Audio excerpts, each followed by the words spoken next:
Hello everyone, I'm Matthew Allen and welcome back to What a Book. Today we continue on in It. Chapter 6, One of the Missing, a tale from the summer of 58. They weren't all found. No, they weren't all found. And from time to time wrong assumptions were made. From the Derry News, June 21st, 1958, page 1. Missing boy prompts new fears. Edward L. Corcoran of 73 Charter Street, Derry, was reported missing last night by his mother, Monica Macklin, and his stepfather, Richard P. Macklin. The Corcoran boy is 10. His disappearance has prompted new fears that Derry's young people are being stalked by a killer. Mrs. Macklin said the boy has been missing since June 19th, when he failed to return home from school after the last day of classes before summer vacation. When asked why they had delayed over 24 hours before reporting their son's absence, Mr. and Mrs. Macklin refused to comment. Police Chief Richard Borton also declined comment, but a police department source told the News that the Corcoran boy's relationship with his stepfather was not a good one, and that he had spent nights out of the house before. The source speculated that the boy's final grades may have played a part in the boy's failure to turn up. Derry School Superintendent Harold Metcalf declined comment on the Corcoran boy's grades, pointing out they are not a matter of public record. "I hope the disappearance of this boy will not cause unnecessary fears," Chief Borton said last night. "The mood of the community is understandably uneasy, but I want to emphasize that we log 30 to 50 missing persons reports on minors each and every year. Most turn up alive and well within a week of the initial report. This will be the case with Edward Corcoran, God willing." Borton also reiterated his conviction that the murders of George Denbrough, Betty Ripson, Cheryl LaMonica, Matthew Clements, and Veronica Grogan were not the work of one person. "There are essential differences in each crime," Borton said, but declined to elaborate. He said that local police, working in close cooperation with the Maine State Attorney General's office, are still following up a number of leads. Asked in a telephone interview last night how good these leads are, Chief Borton replied, "Very good." Asked if an arrest in any of the crimes was expected soon, Borton declined comment. From the Derry News, June 22nd, 1958, page 1. Court orders surprise exhumation. In a bizarre new twist to the disappearance of Edward Corcoran, Derry District Court Judge Erhard K. Moulton ordered the exhumation of Corcoran's younger brother, Dorsey, late yesterday. The court order followed a joint request from the county attorney and the county medical examiner. Dorsey Corcoran, who also lived with his mother and stepfather at 73 Charter Street, died of what were reported to be accidental causes in May of 1957. The boy was brought into the Derry Home Hospital suffering from multiple fractures, including a fractured skull.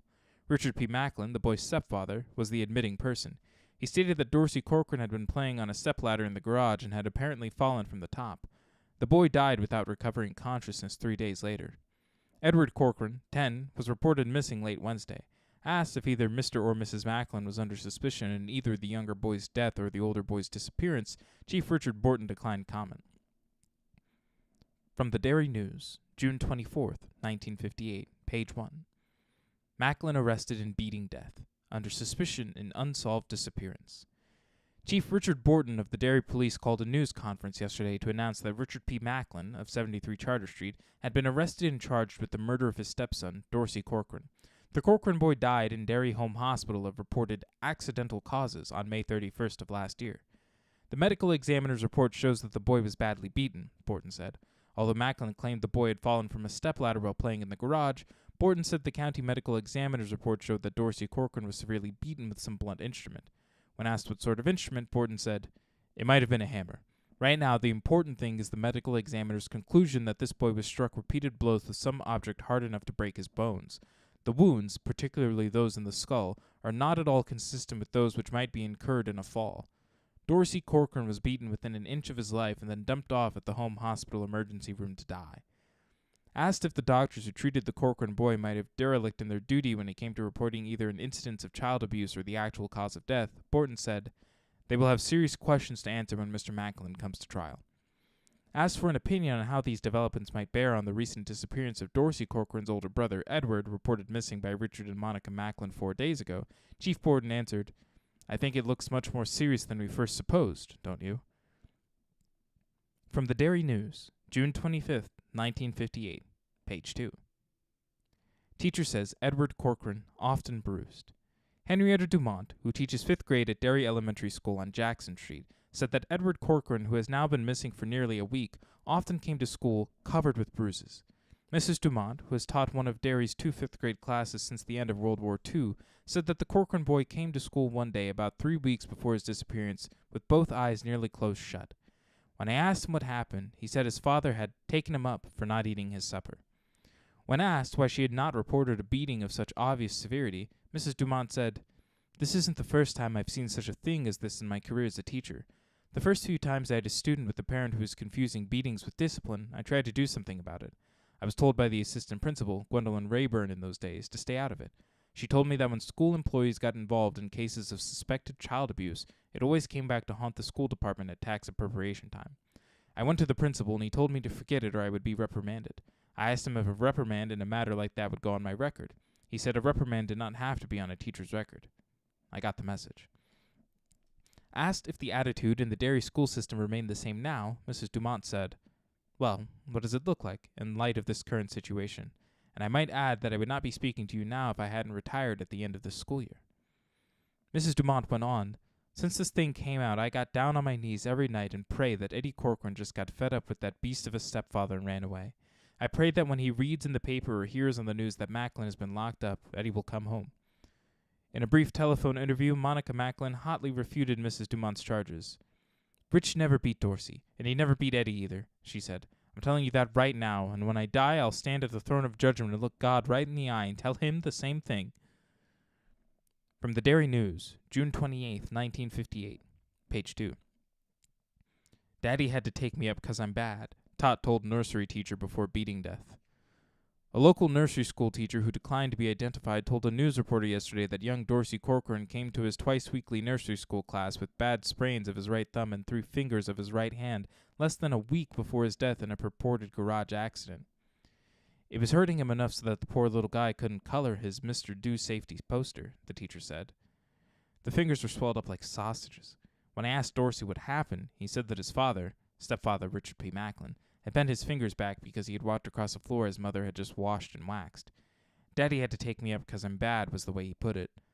I felt like crying, looking at his poor dear fingers. He really wanted to color his poster like the other children, so I gave him some baby aspirin and let him color while the others were having story time. He loved to color the Mr. Do posters. That was what he liked best, and now I'm so glad I was able to help him have a little happiness that day. When he died, it never crossed my mind to think it was anything but an accident. I guess at first I thought he must have fallen because he couldn't grip very well with that hand. Now I think I just couldn't believe an adult could do such a thing to a little person. I know better now. I wish to God I didn't. Dorsey Corcoran's older brother, Edward, 10, is still missing. From his cell in Derry County Jail, Richard Macklin continues to deny any part in either the death of his younger stepson or the disappearance of the older boy. From the Derry News, June 30th, 1958, page 5. Macklin questioned in deaths of Grogan Clements produces unshakable alibis, source claims. From the Derry News, July 6, 1958, page 1. Macklin to be charged only with murder of stepson Dorsey, Borton says. Edward Corcoran still missing. From the Derry News, July 24, 1958, page 1. Weeping stepfather confesses to bludgeon death of stepson.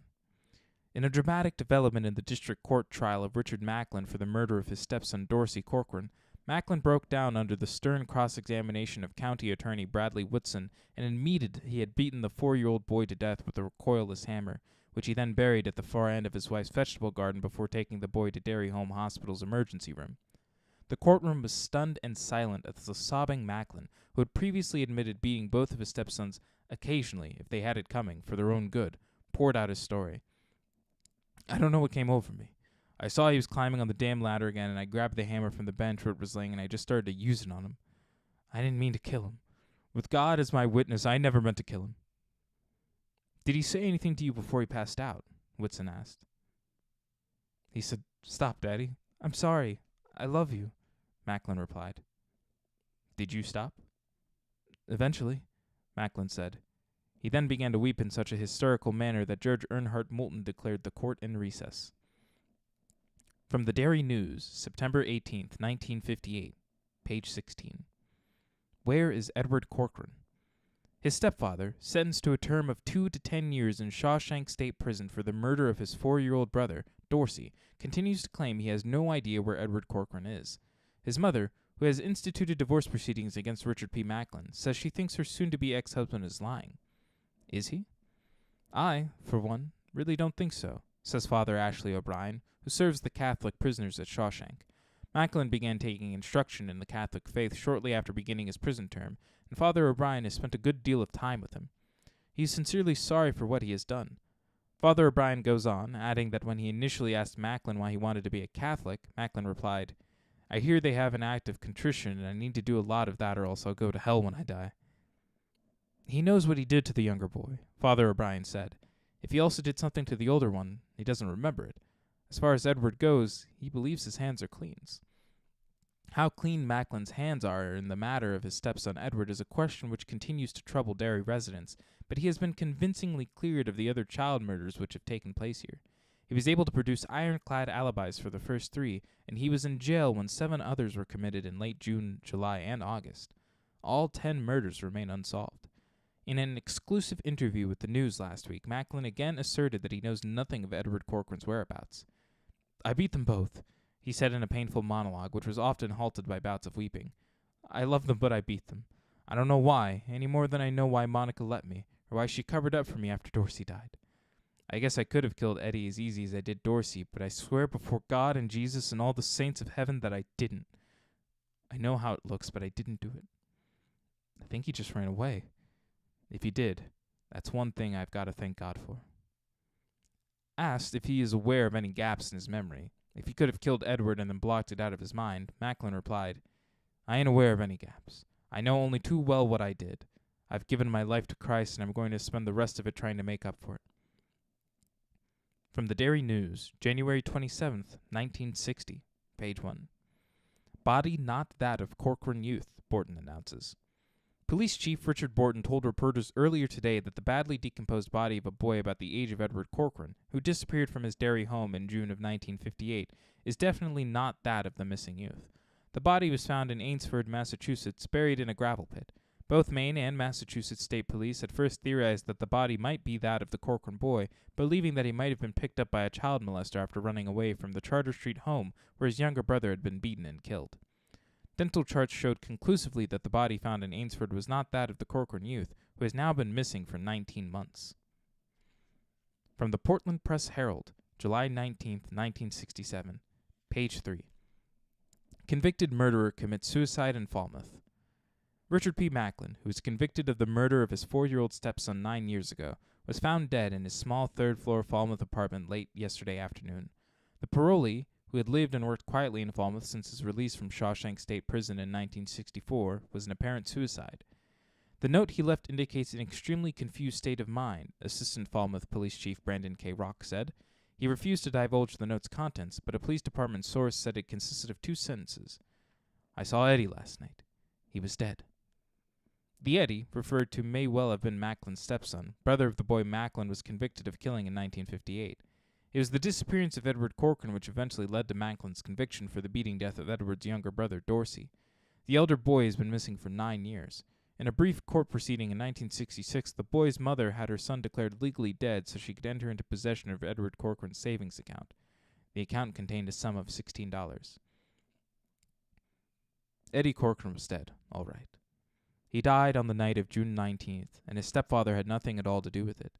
He died as Ben Hanscom sat home watching TV with his mother, as Eddie Kasprack's mother anxiously felt Eddie's forehead for signs of her favorite ailment, phantom fever, as Beverly Marsh's stepfather, a gent who bore, in temperament at least, a remarkable resemblance to Eddie and Dorsey Corcoran's stepfather, lifted a high-stepping kick into the girl's derriere and told her to get out there and dry those goddamn dishes like your mummer told you, as Mike Hanlon got yelled at by some high school boys, one of whom would some years later sire that fine upstanding young homophobe John Webby Garton, passing in an old Dodge while Mike pulled weeds out of the garden beside the small Hanlon home out on Witcham Road, not far from the farm owned by Henry Bowers' crazy father, as Richie Tozer was sneaking a look at the half-undressed girls in a copy of Jem he had found at the bottom of his father's socks and underwear drawer and getting a regular good boner, and as Bill Denborough was throwing his dead brother's photograph album across the room in horrified unbelief. Although none of them would remember doing so later, all of them looked up at the exact moment Eddie Corcoran died, as if hearing some distant cry. The news had been absolutely right about one thing. Eddie's rank card was just bad enough to make him afraid to go home and face his stepdad. Also, his mother and the old man were fighting a lot this month. That made things even worse. When they got going at it hot and heavy, his mother shouted a lot of mostly incoherent accusations. His stepdad responded to these first with grunts, then yells to shut up, and finally with the enraged bellows of a boar which has gotten a quiver of porcupine needles in its snout. Eddie had never seen the old man use his fist on her, though. Eddie didn't think he quite dared. He had saved his fist for Eddie and Dorsey in the old days, and now that Dorsey was dead, Eddie got his little brother's share as well as his own. These shouting matches came and went in cycles. They were most common at the end of the month, when the bills came in. A policeman, called by a neighbor, might drop by once or twice when things were at their worst and tell them to tone it down. Usually that ended it. His mother was apt to give the cop the finger and dare him to take her in, but his stepdad rarely said boo. His stepdad was afraid of the cops, Eddie thought. He lay low during these periods of stress. It was wiser. If you didn't think so, just look at what had happened to Dorsey. Eddie didn't know the specifics and didn't want to, but he had an idea about Dorsey. He thought that Dorsey had been in the wrong place at the wrong time, the garage on the last day of the month. They told Eddie that Dorsey fell off the stepladder in the garage. If I told him once to stay off in it, I told him 60 times, his stepdad had said. But his mother wouldn't look at him except by accident.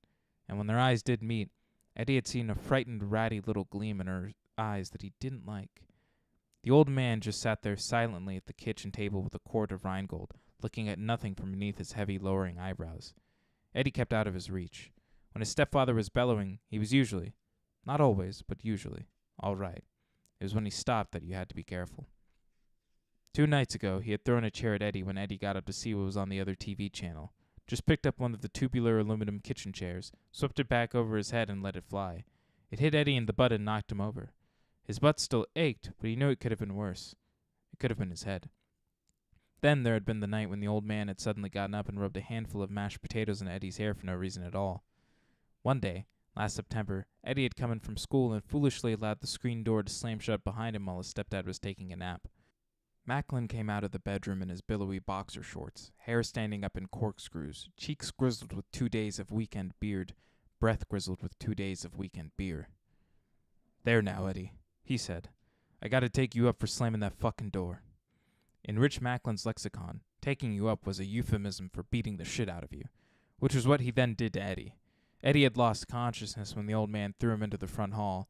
His mother had mounted a pair of low coat hooks out there, especially for him and Dorsey to hang their coats on. These hooks had rammed hard steel fingers into Eddie's lower back, and that was when he passed out. When he came to 10 minutes later, he heard his mother yelling that she was going to take Eddie to the hospital and he couldn't stop her. "After what happened to Dorsey?" his stepdad had responded. "You want to go to jail, woman?" That was the end of her talk about the hospital.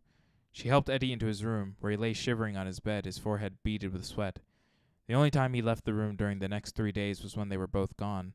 Then he would hobble slowly into the kitchen, groaning softly, and get his stepdad's whiskey from under the sink. A few nips dulled the pain. The pain was mostly gone by the 5th day, but he had pissed blood for almost 2 weeks.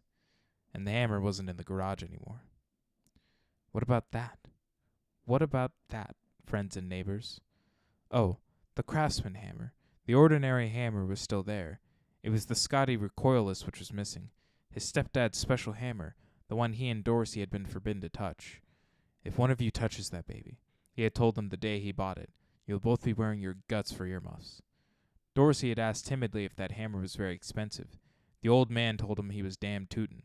He said it was filled with ball bearings and you couldn't make it bounce back up no matter how hard you brought it down. Now it was gone. Eddie's grades weren't the best because he had missed a lot of school since his mother's remarriage, but he was not a stupid boy by any means.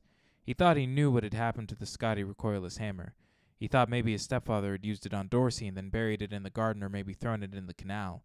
It was the sort of thing that happened frequently in the horror comics Eddie read, the ones he kept on the top shelf of his closet.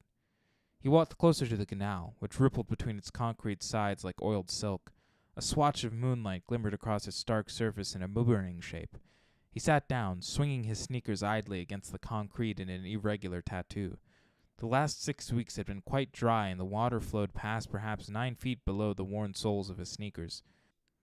But if you looked closely at the canal's sides, you could read the various levels to which it sometimes rose quite easily. The concrete was stained a dark brown just above the water's current level. This brown stain slowly faded to yellow, then to a color that was almost white at the level where the heels of Eddie's sneakers made contact when he swung them. The water flowed smoothly and silently out of a concrete arch that was cobbled on the inside, past the place where Eddie sat, and then down to the covered wooden footbridge between Basie Park and Derry High School. The bridge's sides and plank footing, even the beams under the roof, were covered with an intaglio of initials, phone numbers, and declarations. Declarations of love. Declarations of that so-and-so was willing to suck or blow. Declarations that those discovered sucking or blowing would lose their foreskins or have their assholes plugged with hot tar. Occasional eccentric declarations that defied definition. One that Eddie had puzzled over all this spring read, "Save Russian Jews, collect valuable prizes."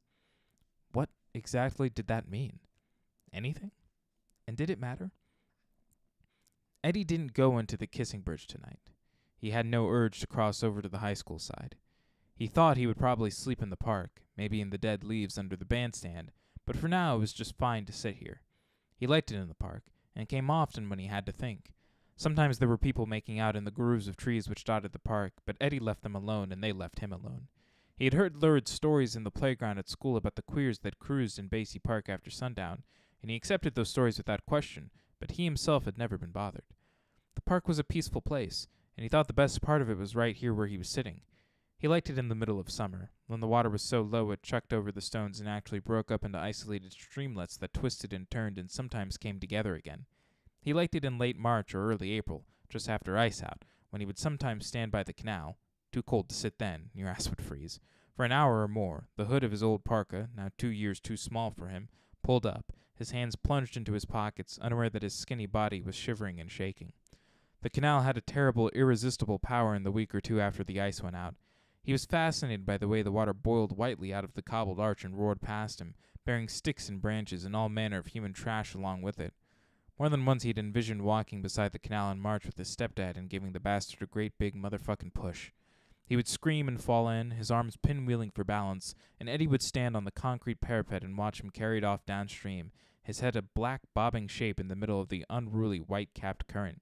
He would stand there, yes, and he would cup his hands around his mouth and scream, "That was for Dorsey, you rotten cocksucker. When you get down to hell, tell the devil the last thing you ever heard was me telling you to pick on somebody your own size."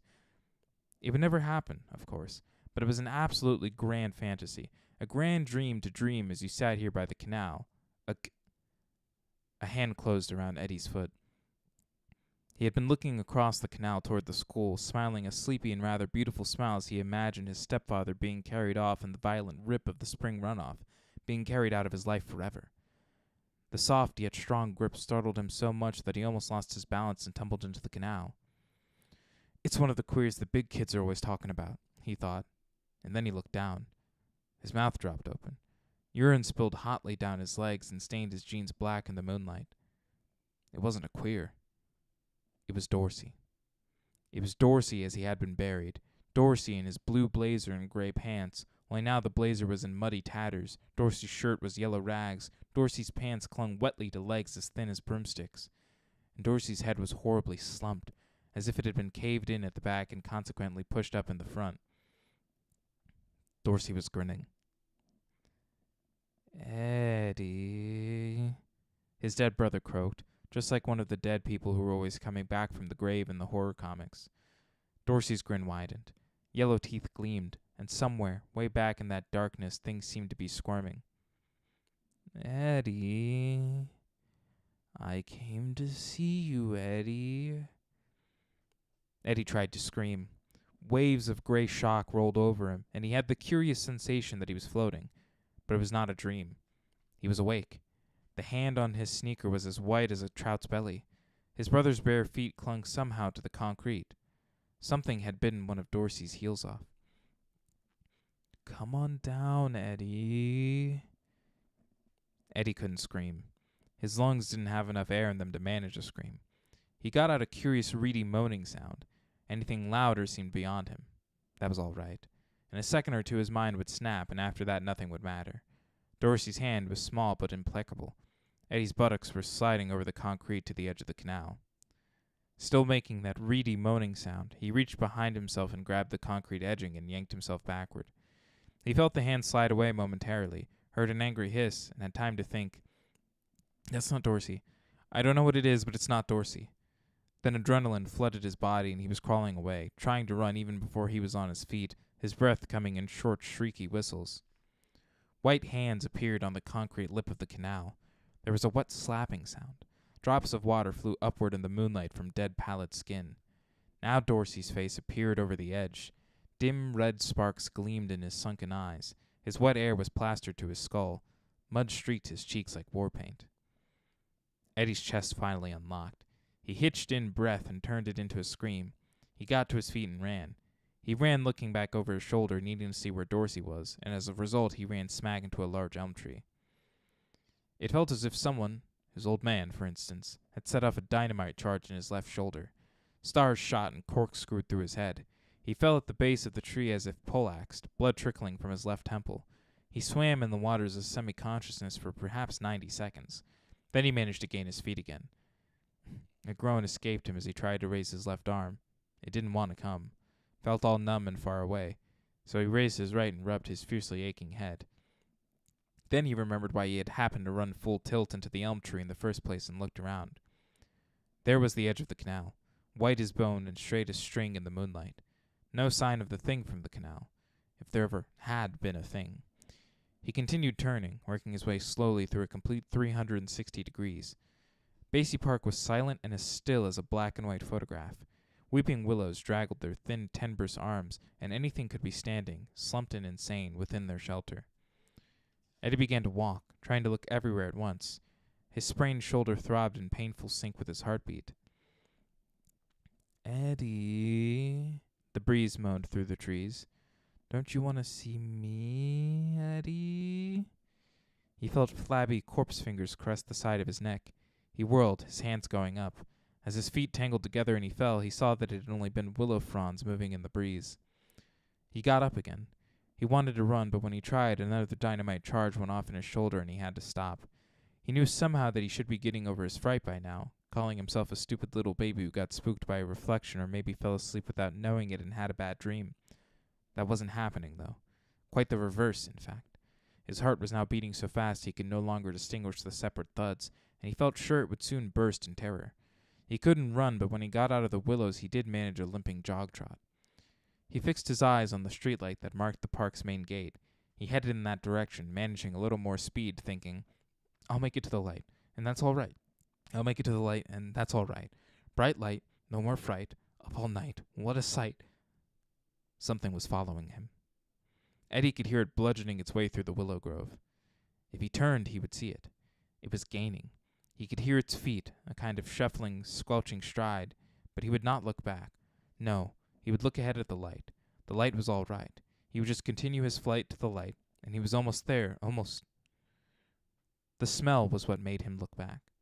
The overwhelming smell, as if fish had been left to rot in a huge pile that had become carrion slushy in the summer heat. It was the smell of a dead ocean. It wasn't Dorsey after him now.